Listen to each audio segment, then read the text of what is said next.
Admit Bharati గారికి ఇస్తా ఉన్నాను, అడ్మిట్ కాలేకపోతున్నారండి.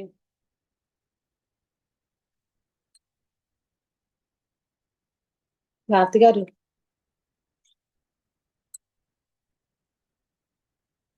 సపరేట్ గా పెట్టాను కదండి, ఆ లింక్ ఫస్ట్ చూడరా.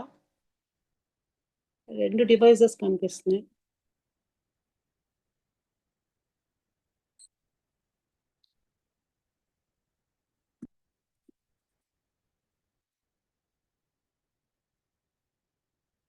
వాయిస్ వినిపిస్తుందండి? వినిపిస్తుంది మేడం. వినిపిస్తుందండి. ఈ రోజు కొంచెం మనము బ్లడ్ లో అన్ని తెలుసుకున్నాం కాబట్టి కాస్త బ్లడ్ లో ఉండే కొంచెం అనమిక్ కండిషన్స్ కొంచెం గ్లాన్స్ ఇచ్చుకొని తర్వాత చిన్న చిన్న టెస్ట్లు, కంప్లీట్ బ్లడ్ పిక్చర్ లో, బ్లడ్ కౌంట్ లో చిన్న టెస్ట్లేనండి, మరీ నేను డీప్ గా వెళ్ళట్లేదు, బయోకెమికల్ అంతా వెళ్ళట్లేదు. మీకు ఒక గ్రూప్ లో పెట్టాను కదా, అవి మాత్రం కాస్త మనం చూద్దామండి.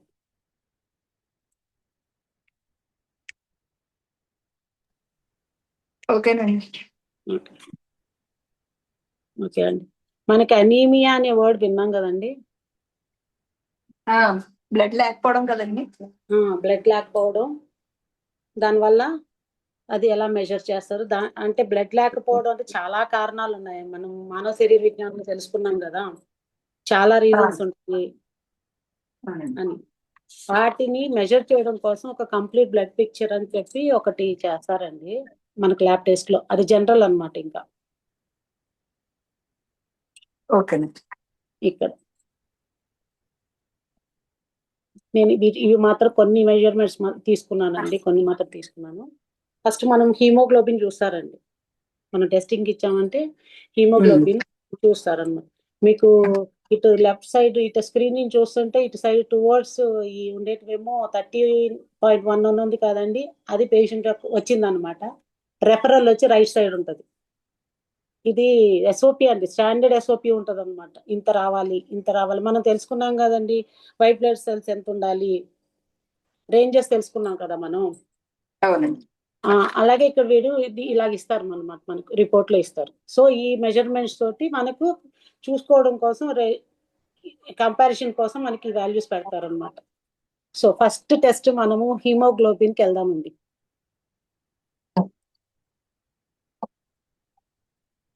హీమోగ్లోబిన్ లో ఫస్ట్ ఏం చూస్తారండి? హీమోగ్లోబిన్ అంటే ఎక్కువ ఉంటే ఏమవుతుందండి? ఏంటండి? 14 ఉందండి నాకు. ఎక్కువ ఏం లేదండి, యావరేజే 14 అండి. 15 కూడా ఉంటది జెంట్స్ లో. 12 కదా యావరేజ్. ఎవరికైనా 14 అండి, మనకు లేడీ కొంచెం వీక్ ఉంటామని 12 దాకా అలాగ ఇచ్చారు. Okay okay 14 plus or minus అన్నమాట. ఓకే. మీ డేట్ ఏంటో చెప్పండి, కొంచెం మేము కూడా ఫాలో అవుతాం. బాగుంది కదా, 14 లేడీస్ కి చాలా తక్కువ మంది. ఏమండి, నూనెలు తినను, ఇది ఫ్రైడ్ ఫ్రూట్స్ తినను, బయటకు వెళ్తే ఇడ్లీ తప్ప ఏం తినను. మధ్యాహ్నం రైస్ మాత్రం మాను, ఆ మిల్లెట్స్ వాటికి మాత్రం వెళ్ళనండి. మన డైట్ మనది లిమిటెడ్ రైస్ అంతే. మధ్యాహ్నం సాయంత్రం ఎక్కడొకప్పుడు ఫ్రూట్స్ తింటారా? ఆకుకూరలు తింటానండి, తోటకూర ఎక్కువ అంతే. మాకు ఒక ఎగ్జాంపుల్ చెప్తానండి. మేము యోగా చేసేటప్పుడు, యోగా క్లాస్కి వెళ్ళినప్పుడు ఒక అమ్మాయికి ఎంత అంటే పైన అట్లా బ్లడ్ యోగా చేస్తున్నప్పుడు అట్లా తిరుగుతూ ఉండేటట్టు ఉండేదండి. అందరూ అమ్మాయిని అడిగారు, ఏంటంటే అట్లా ఉంది మీది, అసలు ఎంత తెల్లగా ఉండేది బ్లడ్, అసలు మీరు యోగా చేస్తుంటే తిరుగుతున్నట్టు ఉంది అని అంటే, అమ్మాయి చెప్పింది ప్రతిరోజు తోటకూర తినేదంటండి. ఏదో విధంగా తోటకూర అనేది తిని, తోటకూరకి బ్లడ్ బాగా పడుతుంది. మా మదర్ కూడా 1 month తినమన్నారు, బాగా బ్లడ్ పట్టిద్దంట. అప్పుడు నుంచి అప్పుడు నాకు తెలిసిన తోటకూర తింటే ఏ ఆకుకూర కూడా తిన్నట్టండి, తోటకూర తప్ప. నాకు బోర్ అనేది అనిపించదండి, ఏదో విధంగా డిఫరెంట్ గా చేసుకుంటదంట తోటకూరని. రోజు తోటకూర అయితే తినేదండి. అదే హిమోగ్లోబిన్ తక్కువ ఉన్నాడు, తోటకూర ప్రతిరోజు తినండి అంతే. మీకైతే భీమవరం సైడ్ అయితే మంచి తోటకూర వస్తుందండి, మా హైదరాబాద్ లో అయితే వాసన కొడతా ఉంటది. వాసన మీకు ఎక్కువ రెడ్ తో ఉందేమో కదా, మాకు ఇక్కడ వైట్ తో. లేదు లేదు, వైట్గా వస్తుంది కానీ వాసన వస్తుంది. హిమోగ్లోబిన్ తక్కువ ఉన్నాడు అందరూ తోటకూర ఎక్కువ తినండి. ఓకే అండి. ఓకేనా అండి? ఓకేనండి. ఓకే. మనకు సైంటిఫిక్ రీజన్ లో చూస్తే అనీమియా కూడా 2 టైప్స్ గా ఉంటదండి. ఒకటి వచ్చేసి ఇది గుర్తుపెట్టుకోండి ఈ వర్డ్, ఎందుకంటే మనం ఫార్వర్డ్ పోయే టెస్టుల్లో ఇది క్లాష్ అవుతాయి మనకి ఈ వర్డింగ్స్. మనకు అమోనియా ఐరన్ డెఫిషియన్సీ వల్ల, విటమిన్ డెఫిషియన్సీ వల్ల అనీమియా వస్తుందని మనం విన్నామండి. వాటిల్లోనే ఇంకా ప్లాస్టిక్ అని, సికిల్ అనీమియా అని చాలా రకాలు చూసాం కదా.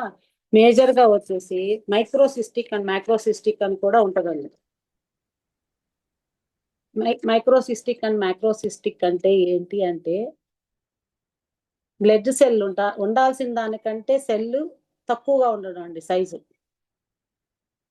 ఇది కనిపిస్తుందండి? కనిపిస్తుంది. కనిపిస్తుంది. కనిపిస్తుంది. ఇది నార్మల్ సైజ్ అండి. ఫస్ట్ ఉన్నది నార్మోసైటిక్ అన్నమాట. దీని మెజర్మెంట్ ఇది. దానికంటే తక్కువ ఉంటే మైక్రోసైటిక్ అంటారు, ఎక్కువ ఉంటే మ్యాక్రో అంటారు. కొన్ని అనీమియాల్లో కొన్ని జబ్బుల్లో మ్యాక్రోసైటిక్ వెళ్ళిపోతుంది, కొన్ని ఏమో మైక్రోసైటిక్ వెళ్ళిపోతుంది అనమాట. అందుకని ఇన్ని రకాలుగా వీళ్ళు టెస్ట్ చేస్తున్నారు, ఎంసీవి, ఎంసీహెచ్, ఎంసీహెచ్సి అట్లా. సో దాని గురించి ఒక్కోటి తెలుసుకుందాం మనం. ఫస్ట్ అయితే హీమోగ్లోబిన్ ఇస్తారండి.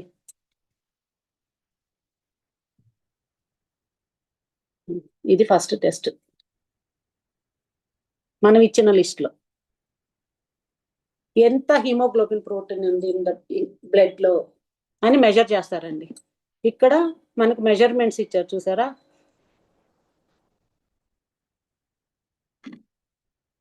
(12.1 to 15.1) ట్రాన్సిన్ డైల్యూషన్ ఫర్ ఉమెన్ త్రూ. మీరు చాలా హెల్తీగా ఉన్నారండి విజయలక్ష్మి గారు. ఈ టెస్ట్ వల్ల మనము ఎలాగున్నాము, మన ఓవరాల్ హెల్త్ ఎలా ఉంది, మనం అనీమియా గురించి డయాగ్నోస్ చేయడానికి ఫస్ట్ ఇనీషియల్ స్టెప్ ఇదన్నమాట. మనకు సుంట గారు ఉమా గారిని అలో చేయమని అడుగుతున్నారు. అయ్యో నేను ఇక్కడ ఉండిపోయానండి, అక్కడ అలో చేయలేకపోతున్నాను. మిమ్మల్ని కోహోస్ట్ ఇచ్చి చూస్తానండి. సిస్టమ్ వర్క్ అవట్లేదు.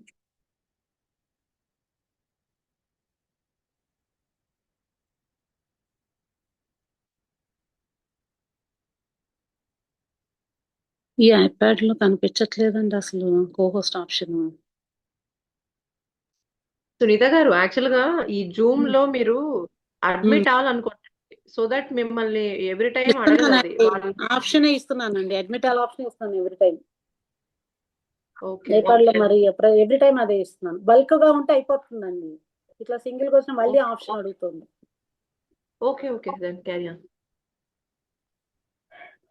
ఓకే అండి, ఎవరైనా వస్తే ఖర్చు చూడరా మెసేజ్ పెడుతుంటే.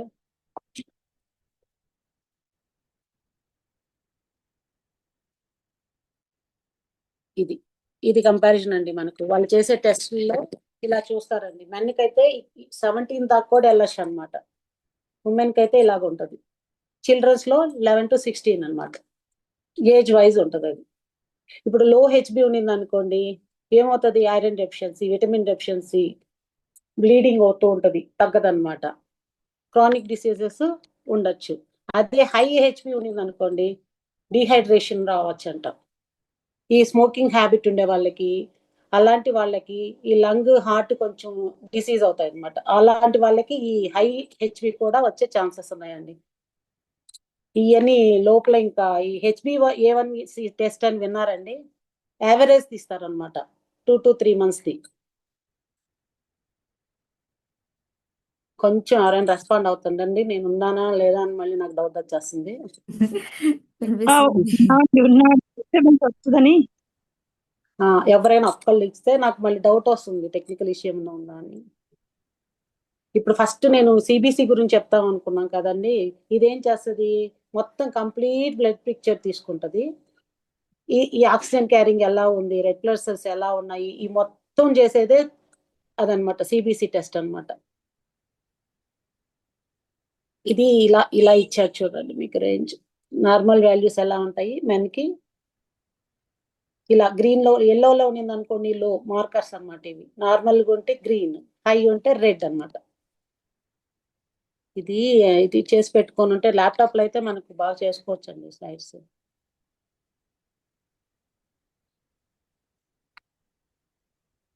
నెక్స్ట్ టెస్ట్ మన లిస్ట్ లో కొంచెం నేను తీసి పెట్టుకో. నెక్స్ట్ టెస్ట్ వచ్చేసి పీసీవి టెస్ట్ అండి, packed cell volume.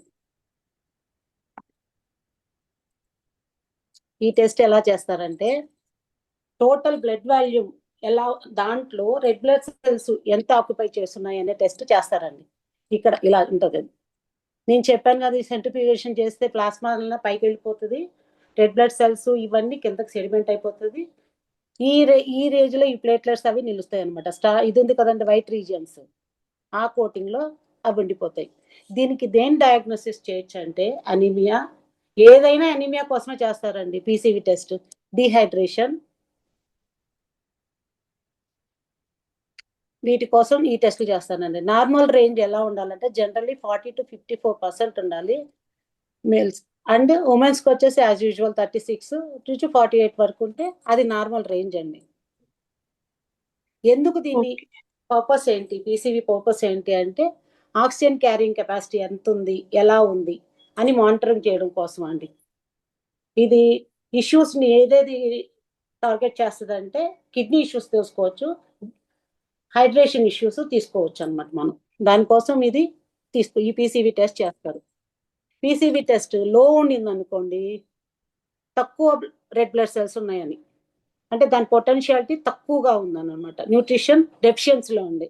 Nutrition deficiency అంటే మనం తీసుకునే వాటిలో ఐరన్ తగ్గుండొచ్చు, B12 తగ్గుండొచ్చు, ఫోలేట్ తగ్గుండొచ్చు, క్రానిక్ డిసీజెస్ కూడా ఉంటాయన్నమాట. ఎలాగొస్తుంది, వీటి సిమ్టమ్స్ ఎలా ఉంటాయి అంటే ఇది తగ్గింది అనుకోండి, లో పీసీవి ఉన్నింది అనుకోండి, సిమ్టమ్స్ ఫెటిగ్యూ, అలసట, వీక్నెస్, స్కిన్ పేల్ అయిపోవడం. చాలా మంది చెప్తారు కదండి, నీ స్కిన్ ఏందిరా, నీ మొహం తెల్లగా అయిపోయింది, నీకు పాలిపోయినట్టున్నావు, బ్లడ్ తగ్గింది అంటారు కదండి, చూడంగానే చెప్తారు. సో అలా పేల్ స్కిన్ అయిపోవడం, ఇదే హై అయింది అనుకోండి ఈ PCV volume, it may suggest dehydration అయిపోయినట్టు. దానికి కూడా కారణం లంగ్ హర్ట్. ఇందాక వచ్చింది కదండి, మనకు స్మోకింగ్ హ్యాబిట్ ఉండే వాళ్ళకి ఎక్కువగా ఇది రావచ్చు. స్మోకింగ్ హ్యాబిట్ ఉండే వాళ్ళకే కాదండి, ఆ రీజన్ లో ఉండే వాళ్ళకి కూడా మనకు కూడా రావచ్చు. దీనివల్ల ఏమవుతుంది, థిక్ అవుతుంది బ్లడ్. ఈ థిక్ అవ్వడం వల్ల ఏమవుతుంది, ఆక్సిజన్ క్యారింగ్ తగ్గిపోతుంది. ఎంత దీంట్లో ఉండాలో అంతలో ఉంటేనే అది ఫ్లో అవుతుంటది కదండి, విస్కాసిటీ, బ్లడ్ విస్కాసిటీ. అది కానీ కాస్త తగ్గింది అనుకోండి, విస్కాసిటీ థిక్ అయిపోయింది, మీకు బ్లడ్ థిక్ అయిపోయిందంటే ఫ్లో సరిగ్గా జరగదు అనమాట. ఫ్లో సరిగ్గా జరగనప్పుడు అక్కడ క్లాట్స్ ఫామ్ అయిపోతాయి. క్లాట్స్ ఫామ్ అయిపోతే మనకి ఏమవుతుందండి, ఆక్సిజన్ అందదు ఆర్గన్స్ కి. ఆక్సిజన్ అందకపోతే స్ట్రోక్స్ వచ్చే ఛాన్సెస్ ఎక్కువ అనమాట. దీని ద్వారా ఈ హై పీసీవి ద్వారా మనము అది కూడా చూసుకోవచ్చు. ఆ రేంజ్ ని బట్టి వీళ్ళు డయాగ్నోసిస్ చేసి మనకు మెడికేషన్ ఇస్తారండి డాక్టర్స్. నార్మల్ రేంజ్ మేల్ లో అయితే 40 to 54%, ఫీమేల్స్ లో అయితే 36 to 48% ఉండాలి. ఇది మన మామూలు బ్లడ్ టెస్ట్లో ఉండదు కదా, ఇది సపరేట్ టెస్టా? అంటే నేను హైది చూస్తున్నాను సుభాష్, ఓకే. మీరు పంపిస్తున్న వాటిల్లో కళ్యాణి కొన్ని తక్కువ ఉన్నాయి. ఓకే. వీటిల్లో ఇది కొంచెం కార్పొరేట్ కంపెనీస్ అలా ఉన్నాయనుకోండి, జనరల్ గా చేపిస్తారు అనమాట ఇవన్నీ. ఇప్పుడు ఓకే. మీరు పాపకు వెళ్ళారనుకోండి, వాళ్ళకి ఏది అవసరమో ఆ టెస్టులు రాస్తారు, కానీ అన్నిటినీ సిబిసి అంటారు, కంప్లీట్ బ్లడ్ పిక్చర్ చేయమనే చెప్తారు. ఒక్కొక్క అంటే డాక్టర్ ప్యాకేజ్ అంటారు కదండి, ప్యాకేజ్ లో ఉంటాయి అంటారు. ప్యాకేజ్ కింద ఇది చేస్తారనమాట. పీసీబీ టెస్ట్ చేస్తారు. అందరికీ చేస్తారండి, జనరల్ గానే సిబిసి టెస్ట్ అందరికి జనరల్ గా చేస్తారు. ఓకే. సో వాళ్ళ డిమాండ్ అనమాట. ఇప్పుడు కార్పొరేట్ కంపెనీస్ ఉన్నాయండి, వాళ్ళకి A to Z తెలియాలి. అంటే వీళ్ళకి ఉందా లేదా అని తెలియదు కదండి, ఒక హెల్దీ పర్సన్ వెళ్ళి ఇస్తాడు ఎంప్లాయీ. ఓకే.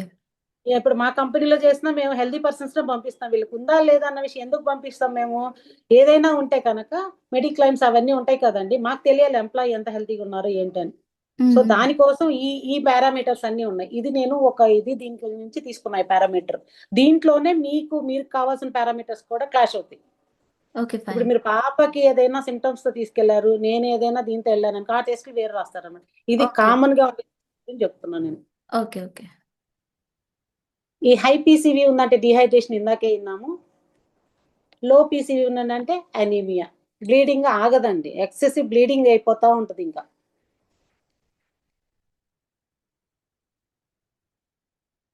ఇది పీసీవీ గురించి అండి. నెక్స్ట్ టెస్ట్ మీరు దాంట్లో చూసారంటే ఎంసీహెచ్ గురించి ఉంటుంది అనమాట. ఎంసీవి అండ్ ఎంసీహెచ్ చూడడానికి ఏమో అన్ని ఎంసీవి ఎంసీహెచ్ దగ్గర దగ్గరే ఉంటది, కొన్ని చిన్న పారామీటర్స్ లో వేరియేషన్స్ వస్తాయి అనమాట. Mean corpuscular volume and mean corpuscular haemoglobin ఈ రెండు నెక్స్ట్ చేస్తారనమాట. Next typically part of the complete, ఇవి కూడా సిబిసిలో ఒక పార్ట్ అనమాట. ఇది ఏం చేస్తారంటే దీనిలో measures the average size and haemoglobin size ఎంసీవిలో చూస్తారండి, హీమోగ్లోబిన్ కంటెంట్ వచ్చి ఎంసీహెచ్ లో చూస్తారు. అర్థమవుతుందా అండి? సైజ్ ఎందుకు ఇంతకు ముందు మీరు చూసారా, నేను చెప్పాను సైజ్ నార్మల్, మైక్రోసైటిక్, మ్యాక్రోసైటిక్ అని. అది సైజ్ తగ్గింది అనుకోండి అది మైక్రోసైటిక్, సైజు పెద్దది ఉండింది అనుకోండి మైక్రోసైటిక్. ఆ టెస్ట్ అది సైజు ఉన్న మన రెడ్ బ్లడ్ సెల్స్ ఏ సైజులో ఉన్నాయని తెలిసేదానికి ఎంసీవి సపోర్ట్ చేస్తుంది మనకు. ఎంసీహెచ్ ఏం చేస్తుంది, హీమోగ్లోబిన్ చూస్తుంది. ప్రోటీన్ ఉంది కదండి, హీమోగ్లోబిన్ ప్రోటీన్ మన దగ్గర, వాటిని చూస్తుంది. ఓకే. ఎందుకు ఈ రెండింటిని యూజ్ చేస్తున్నారంటే ఇది కూడా అనీమియా, ఏ అనీమియా అని అందరికి తెలుస్తుంది. ఏ అనీమియా అనే దానికోసం విటమిన్ డెఫిషియన్సీ ఉందా, ఐరన్ డెఫిషియన్సీ ఉందా అని ఎవాల్యుయేట్ చేయడానికి ఈ టెస్ట్ చేస్తారు. ఇది ఇంతకు ముందు చూపించాను కదా, మైక్రోసైటిక్ అండ్ నార్మోసైటిక్ అని. ఇదేమో యావరేజ్ సైజ్ ఎంత ఉందో బ్లడ్ సెల్స్ లో చూస్తుంది. నార్మల్ సైజ్ వచ్చేసి 80 to 100 FL ఉండాలండి. అది కానీ తగ్గింది అనుకోండి అది ఎంసీవీ కిందకు వస్తుంది. Low MCV symptoms indicates microcytic anaemia often caused by the iron deficiency. Iron deficiency ఉంటే ఈ లో ఎంసీవీ ఉందని అర్థం అనమాట. తలసేమియా అంటే క్రానిక్ డిసీజెస్ వస్తాయి. తలసేమియా అంటే విన్నారు కదండి, మనము మానవ శరీర విజ్ఞానంలో చదువుకున్నాం. హెరిడిటీ కింద కూడా వస్తుంది అది, బ్లడ్ అంటే బ్లడ్ బోన్ మ్యారోలో బ్లడ్ తయారవ్వదు కదండి. అది ఎక్కువగా ప్రొడక్షన్ కాదు, దానికి జన్యుపరమైన సంబంధమైన కారణాలు కూడా ఉంటాయన్నమాట తలసేమియాకి. జెనెటిక్ ఇష్యూస్ ఏమైనా ఉంటే తలసేమియా తలసేమియా వస్తుంది. సో అందుకని నేను ఈ మైక్రోసైటిక్ మ్యాక్రోసైటిక్ ఇవి కొంచెం గుర్తు పెట్టుకోండి అన్నది. ఇప్పుడు ఐరన్ డెఫిషియన్సీ ఉందనుకోండి మైక్రోసైటిక్ వస్తుంది, తలసేమియా కూడా ఛాన్సెస్ ఉన్నాయి. ఇప్పుడు నాకు కొంచెం డయాగ్నోసిస్ ఈజీ అయింది కదండి. ఇప్పుడు నేను ఎంసీవీ రిపోర్ట్ చూశాను, ఎంసీహెచ్ రిపోర్ట్ చూసాను, ఎంసీవీలో నాకు ఈ రేంజ్ ఉందండి. సో నేను దానికోసం దానికి వెళ్ళిపోవచ్చు. ఇప్పుడు నేను ఓన్లీ అనమిక్ ఇచ్చేస్తారు. ఇప్పుడు మాత్రం డయాగ్నోస్ చేసేసి డాక్టర్స్ ఏం చేస్తారు, ప్రిస్క్రిప్షన్ రాస్తారు మనకు, ఫోలిక్ యాసిడ్ టాబ్లెట్స్ తీసుకోండి, బి కాంప్లెక్స్ తీసుకోండి, డి విటమిన్ తీసుకోండి అంటారు. కొన్ని జన్యుపరమైన సంబంధం వచ్చినాయి అనుకోండి, హై రేంజెస్ లో వచ్చినాయి అనుకోండి, వాళ్ళని ఫర్దర్ అనాలిసిస్ కోసం పనికొస్తుంది అనమాట మనకు. అది కూడా చూడాలి కదా మనము. నార్మల్ పీపుల్ ప్రోటోకాల్, వీళ్ళ ప్రోటోకాల్ కొంచెం వేరియేషన్ ఉంటుంది కదండి. డయాగ్నోస్ లో వేరే ఉంటుంది, మనం ఇవ్వాల్సిన ట్రీట్మెంట్ లో కూడా వేరియేషన్ ఉంటుంది కదా, దానికి సపోర్ట్ అవుతాయి. ఏదైనా ఒక బ్లడ్ టెస్ట్ చేసి గమనం అయిపోవచ్చు మనం, కానీ ఇన్ని పారామీటర్స్ ఎందుకు తీస్తున్నారంటే డీప్ వెళ్ళిపోవాలన్నమాట దానికోసం. అదే హై ఎంసీవీ ఇప్పుడు 100 కంటే సైజు పెద్దగా ఉండింది అనుకోండి, ఎంసీవీ రేంజ్ వచ్చేసి 100 కంటే ఎక్కువ ఉంది అనుకోండి, మైక్రోసైటిక్ అనీమియా అంటారు. Caused by the vitamin B12 అనమాట. B12 డెఫిషియన్సీ వల్ల మనకు ఇది వస్తుంది, ఈ డెఫిషియన్సీ. అక్కడేమో ఐరన్ డెఫిషియన్సీ అండి మైక్రోసైటిక్, ఇక్కడేమో విటమిన్ డెఫిషియన్సీ మనకు. ఇంకొకటి ఎంసీహెచ్ అండి. ఎంసీహెచ్ అంటే mean corpuscular haemoglobin. Haemoglobin protein average amount తీస్తారు కదండి, మామూలుగా రెడ్ బ్లడ్ సెల్స్ మీద ఎక్కువగా ఫోకస్ చేస్తారు. నార్మల్ రేంజ్ ఎంత ఉండాలి, 27 to 33 per gram ఉండాలి. లో ఎంసీహెచ్ అంటే దీనికంటే తక్కువ ఉన్నారనుకోండి హైపోక్రోమిక్, పేల్గా అయిపోతారు అనమాట మనం సెల్స్. బ్లడ్ అక్కడ తగ్గిందని, ఉండాల్సిన దీనికంటే కూడా ఈ ప్రోటీన్ తగ్గిందంటే ఆర్బీసీ తగ్గిపోతుంది కదండి ఆటోమేటిక్ గా. ఇది కూడా లింక్డ్ విత్ ద ఐరన్ డెఫిషియన్సీని. మనకు ఐరన్ అనే కంటెంటే కదా హీమ్ ప్రోటీన్ పట్టుకొని మనకు ఆక్సిజన్ క్యారీ చేసుకుంటూ వెళ్తుంది. సో ఇది కూడా ఐరన్ డెఫిషియన్సీకి సికిల్ సెల్ ఎనీమియా అని వచ్చింది కదండి మనకి, అది ఇదేనా అప్పుడు? దీని కిందకు వస్తుంది. ఇంకా ఫర్దర్ ఉన్నాయి స్లైడ్స్. ఈ పర్పస్ ఎందుకు చేస్తారు, నేను ఇందాక చెప్పాను కదండి, ఇది ఓన్లీ మనం ఇప్పుడు ఫోలిక్ యాసిడ్ ట్రీట్ చేస్తాం అనుకోండి, ఐరన్ డెఫిషియన్సీ తగ్గిపోద్ది, ఎంసీవీ తగ్గిపోద్ది. కానీ వాడికి ఇంకా తగ్గలేదు అనుకోండి, ఫోలిక్ యాసిడ్స్ ఇస్తున్నా కానీ ఇంకా ఫర్దర్ ఇన్వెస్టిగేషన్ కోసం ఈ రేంజెస్ అన్ని తీస్తారు. ఎంసీహెచ్ కోసం కొంచెం చెప్పరా ముందుకు జరిపి. ఎంసీహెచ్ లో ఎంసీవీలో మనం ఏం చేస్తున్నామండి, సైజ్ చూస్తున్నారు, రెడ్ బ్లడ్ సెల్స్ సైజ్ చూస్తున్నారు. అది మైక్రోసిటిక్ ఉందా మ్యాక్రోసిటిక్ ఉందా అని చూస్తున్నారు. ఉండాల్సిన దానికన్నా నార్మల్ గా ఉన్నా తక్కువ ఉన్నా అది డెఫిషియన్సీ, ఎక్కువ ఉన్నా డెఫిషియన్సీ. కానీ ఎంసీహెచ్ లో ఏం చేస్తున్నారు, హీమోగ్లోబిన్ ని చూస్తున్నారు. దాంట్లో ఐరన్ డెఫిషియన్సీ మెయిన్ అన్నమాట. ఈ రేంజ్ ఏంటి, ఇక్కడేమో సైజు చూస్తున్నారు, less than 100 more than 100 చూస్తున్నారు. ఇక్కడికి వచ్చేసరికి ఎంత రేంజ్ ఉంది, 27 నుంచి 33 గ్రామ్ చూస్తున్నారు ఓకే, హీమోగ్లోబిన్. అర్థమైంది. Thank you. ఇప్పుడు లో ఎంసీహెచ్ ఉన్నింది అనుకోండి, పేల్ కలర్ లో కనిపిస్తాం అనమాట. అది కూడా దేనికి రిలేటెడ్ అయి ఉండొచ్చు, లో ఎంసీవీ ఉంది కదండి, దానికి కూడా ఇది రిలేటెడ్ అవ్వచ్చు, ఐరన్ డెఫిషియన్సీ. అదే హై ఎంసీవీ ఉంటే B12 అనుకున్నాం కదా, వైటమిన్ డెఫిషియన్సీ. ఓకేనా అండి, వెళ్దామా? ఓకే అండి. ఇది పర్పస్. ఏ ఓవరాల్ మానిటర్, మన ఓవరాల్ హెల్త్ గురించి మానిటర్ చేయడం కోసం, డిజార్డర్స్ కోసము ఈ ఎంసీవీ ఎంసీహెచ్ అని డీప్ గా వెళ్తున్నాం అనమాట. ఈ రిజల్ట్స్ ఎప్పుడు వీళ్ళు ల్యాబ్ టెక్నీషియన్స్ ఇస్తారండి, వీళ్ళకి సగం నాలెడ్జ్ ఉంటది. కానీ ఎవరు ఫైనల్ చేయాలి, డాక్టర్స్ ఏనమాట. నేను చెప్పగలనండి, ఇప్పుడు నేను రెడ్ బ్లడ్ సెల్స్ ఇంత ఉంది, నీకు ఇది డిస్టర్బెన్స్ ఉంది, నేను డాక్టర్ చెప్పినంత చెప్పగలను. కానీ సర్టిఫైడ్ ఎవరు, డాక్టర్స్, వాళ్ళే ప్రిస్క్రైబ్ చేయాలన్నమాట. ఎప్పుడు ఈ టెస్ట్లు చేయమని చెప్తారు. ఇప్పుడు మీరు అడిగారు కదా కళ్యాణి, ఇవన్నీ మిగతా వాటిల్లో ఉండవు కదా, ఇలాంటి సిమ్టమ్స్ వచ్చి మన పేషెంట్ తీసుకెళ్ళాం అనుకోండి, ఎక్కువ టైర్డ్ అయిపోతున్నారు, బాగా వీక్ గా ఉంటున్నారు, పెయిల్ గా ఉంటున్నారు, ఎందుకు ఇలా ఉందని డాక్టర్ దగ్గర తీసుకెళ్తాం కదా, ఆ కండిషన్స్ కి అప్పుడు ఇవి చేస్తారనమాట. Okay.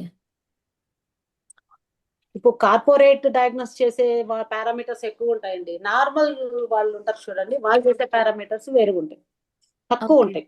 Okay. Mostly haemoglobin test కి సంబంధించినవి అన్ని వీటిలో వచ్చేస్తాయి. వచ్చేస్తాయి.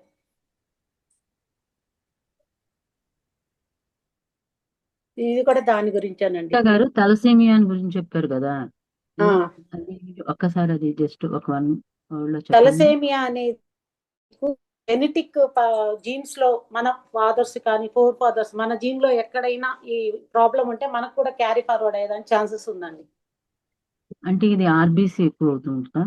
అంతే, బ్లడ్ ఏనండి. సైజు ఉండదాల్సిన సైజ్ కంటే తక్కువగా ఉంటాయి, అంటే ప్రొడక్షన్ కూడా తక్కువగా ఉంటుంది.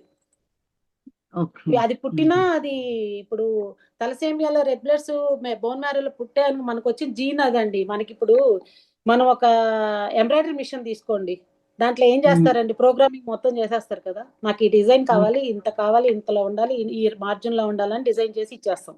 అదే వస్తుంది మనకు దేవుడు ఆల్రెడీ పేరెంట్స్ దగ్గర నుంచి మన జీన్ మ్యాపింగ్ జెనెటికల్ అండి. వన్ ఆఫ్ ద కారణం జెనెటిక్. ఇక్కడ ఉంది చూడండి, ఈ స్లైడ్ లో కనిపిస్తుందా మీకు, common cause iron deficiency, anaemia most common, thalassaemia అనేది జెనెటిక్. ఇప్పుడు అనీమిక్ పేషెంట్ నేను అనీమిక్ పేషెంట్ నే, తను అనీమిక్ పేషెంట్, మేమిద్దరు, మా వారు నేనే ఇచ్చామనుకోండి, మేమిద్దరం అనీమిక్ పేషెంట్స్ నే. మమ్మల్ని వేరియేషన్ చేసి డయాగ్నోస్ చేసి ట్రీట్మెంట్ వేరేగా వెళ్ళాలి కదండి. సేమ్ కామన్ ట్రీట్మెంట్ వెళ్తే నాకు ఎక్కదు, నాకు తలసేమియా ఉంది అనుకోండి, నా జెనెటిక్ హిస్టరీ కూడా తెలుసుకోవాలి నేను, మా మదర్ కి, మా ఫాదర్ సైడ్, అలా తెలుసుకుంటే నాకు ఈజీ అవుతుంది డయాగ్నోస్ చేసుకోవడానికి, ప్రోటోకాల్ ఇవ్వడానికి. మన భాషలో ప్రోటోకాల్, వాళ్ళ భాషలో ట్రీట్మెంట్. మన ఆక్యుప్రెషర్ లో ఉందా దీనికి ట్రీట్మెంట్? ఉన్నాయండి, అన్ని ఉంటాయి కదా. ఏమండి సునీత్ గారు, మీరు చెప్పుకుంటే వెళ్ళిపోండి మేడం. మీరు చెప్పుకుంటే వెళ్ళిపోయారు అనుకో, డౌట్స్ లాస్ట్ లో తీయండి, టాపిక్ డైవర్ట్ అయిపోతుంది. ఓకే, రాసుకోండి ఏమైనా డౌట్స్ ఉంటే. ఓకే, లాస్ట్ లో చెప్పండి మేడం, డౌట్స్ లాస్ట్ 20 minutes పెట్టండి, మేము వింటూ ఉంటాం కదా. మధ్యలో ఒకటి తీస్తున్నారు, దాన్ని మళ్ళీ ఇంకోటి దానికి పోతుంది అది. ఓకే అండి. లాస్ట్ లో మనం ఇంకొక లింక్ పెట్టుకుంటాం కదండి, అప్పుడు డౌట్స్ అన్ని ఒక 1/2 hour క్లారిఫై చేసుకుందాం అండి. మేడం ఉన్నారండి క్లాస్ మధ్యలో సెల్ వచ్చేసరికి ఓకే. సిమ్టమ్స్ వీటికి కూడా ఇలాగే ఇందాక చూసాం కదండి, పేల్ అయిపోవడం, స్కిన్, బ్రీత్ కొంచెం ఆగి ఆగి వస్తుంది అనమాట, బాగా రాదనమాట బ్రీత్. హై ఎంసీహెచ్ ఉన్నింది అనుకోండి, నార్మల్ కంటే ఎక్కువ సైజులో ఉంటుంది. B12 అండి, దీనికి కారణం B12. B12 డెఫిషియన్సీ వల్ల ఫోలేట్ డెఫిషియన్సీ వస్తుంది, లివర్ డిసీజెస్, లివర్ కూడా ఫంక్షన్ తగ్గిపోతుంది, థైరాయిడ్ ఓవర్ యాక్టివ్ అయిపోతుంది. రెగ్యులర్ ఆల్కహాల్ కన్సంప్షన్ ఉండే వాళ్ళకి ఇది ఎక్కువ వస్తుందండి. ఇది ఎక్కడ ఈ ప్రొసీజర్ మనకు పెద్దగా అవసరం ఉండదండి, ఇది ఉంది కదా అని నేను తీసాను అనమాట. ఎలా తీస్తారు, ఎలా టెస్ట్ చేస్తారు అనేది అనమాట ఇది. ఇప్పుడు ఇక్కడ ఒక పాయింట్ వచ్చింది కదండి, ఫోలేట్ డెఫిషియన్సీ అని. అది ఏంటి, ఫోలేట్ అంటే ఏంటి, ఇదండి. ఇది కూడా వన్ ఆఫ్ ద అనమిక్ ఇదేనమాట, స్టేజ్ అని అనమాట. ఏమవుతుంది, abnormally large red blood cells వెళ్ళిపోతాయి, అంటే సైజులో వేరియేషన్ వచ్చినట్టే కదండి. మెగలోబ్లాస్టిక్ అనీమియా అంటారు దీన్ని, due to lack of vitamin B9, especially B9 మనకు తక్కువగా ఉండడం వల్ల ఇది తగ్గిపోయి సైజు ఇలా సాగిపోయినట్టు పొడవు అయిపోయినట్టు అవుతుంది. ఆ కండిషన్ ని ఫోలేట్ డెఫిషియన్సీ అంటారండి. దీనివల్ల ఏమవుతుంది, oxygen transport through out the body తగ్గిపోతుంది. ఇట్ కాజెస్ ఫటిగ్యూ, వీక్నెస్ వచ్చేస్తుంది, మనకు అలసట వచ్చేస్తుంది, కళ్ళు తిరిగినట్టు అవుతాయి, పేల్ స్కిన్ వస్తుంది. ఇంకా దీని ద్వారా దేని మీద చేస్తుంది, పూర్ డైట్. ఎందువల్ల వచ్చింది, మనం తీసుకునే డైట్ చాలా లో న్యూట్రిషన్ డైట్ తీసుకోవడం వల్ల, బ్యాడ్ హ్యాబిట్స్, ఆల్కహాలిజము అలాంటివి ఉండడం వల్ల ఇవన్నీ వస్తున్నాయి. ఫోలిక్ యాసిడ్ ఇస్తారంటండి దీనికి, మామూలుగా ట్రీట్మెంట్ వచ్చేసి ఫోలిక్ యాసిడ్. ఓకే. ఇక్కడ ఎల్లో స్కిన్ కూడా అయ్యే ఛాన్సెస్ ఉందండి, పేల్ ఆర్ ఎల్లో స్కిన్ అయ్యేది కూడా ఉంది ఈ కండిషన్ లో, ఈ ఫోలేట్ కండిషన్ లో.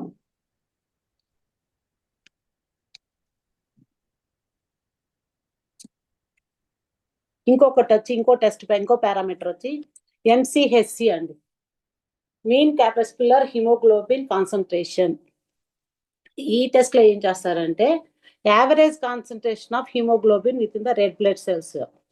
ఇప్పుడు మనం వరకు రెడ్ బ్లడ్ సెల్స్ ఎన్ని ఉన్నాయి, ఏ షేప్ లో ఉన్నాయి అన్నామండి. ఇంకొంచెం డీప్ వెళ్ళాడు రెడ్ బ్లడ్ సెల్స్ లో, దాంట్లో హిమోగ్లోబిన్ పర్సెంటేజ్ ఎంత ఉంది. నార్మల్ రేంజ్ ఎంత ఉండాలండి, 32 నుంచి 36 గ్రామ్ పర్ డెసిలీటర్ ఉండాలి, or 320 to 360 grams per litre ఉండాలి. ఈ రేంజ్ కంటే బిలో ఉన్నింది అనుకోండి, దీన్ని MCHC ప్రాబ్లం అంటారు, మీన్ కార్పస్కులర్ హిమోగ్లోబిన్ కాన్సన్ట్రేషన్. ఇక్కడే ది నేమ్ ఇట్ సెల్ఫ్ చెప్తుంది కదండి, హిమోగ్లోబిన్ కాన్సన్ట్రేషన్ అన్నమాట. ఒక రెడ్ బ్లడ్ సెల్స్ లో హిమోగ్లోబిన్ ఎంత ఉండాలనే కండిషన్ కోసం ఈ పారామీటర్ తీసుకుంటాం. దీంట్లో risk factors, symptoms and this article is about the conditions, దాని ఎలా మన కండిషన్స్ ఏంటి, దేని వల్ల వస్తుంది, దీంట్లో రిస్క్ ఫ్యాక్టర్స్ ఏంటి అన్ని ఇందులో చూడొచ్చు అనమాట. మనం MCH ఎందువల్ల వస్తుంది, ఇది ఐరన్ డెఫిషియన్సీ అండి. యాజ్ యూజువల్ కామన్ గా అన్నిటికీ మన న్యూట్రిషనేనండి, మన పూర్ డైట్ హ్యాబిట్స్, వాటి వల్లనే మనకు ఈ ఏ కాజ్ ఆఫ్ ఎనీమియా అన్న దాని వల్లే వస్తుందండి.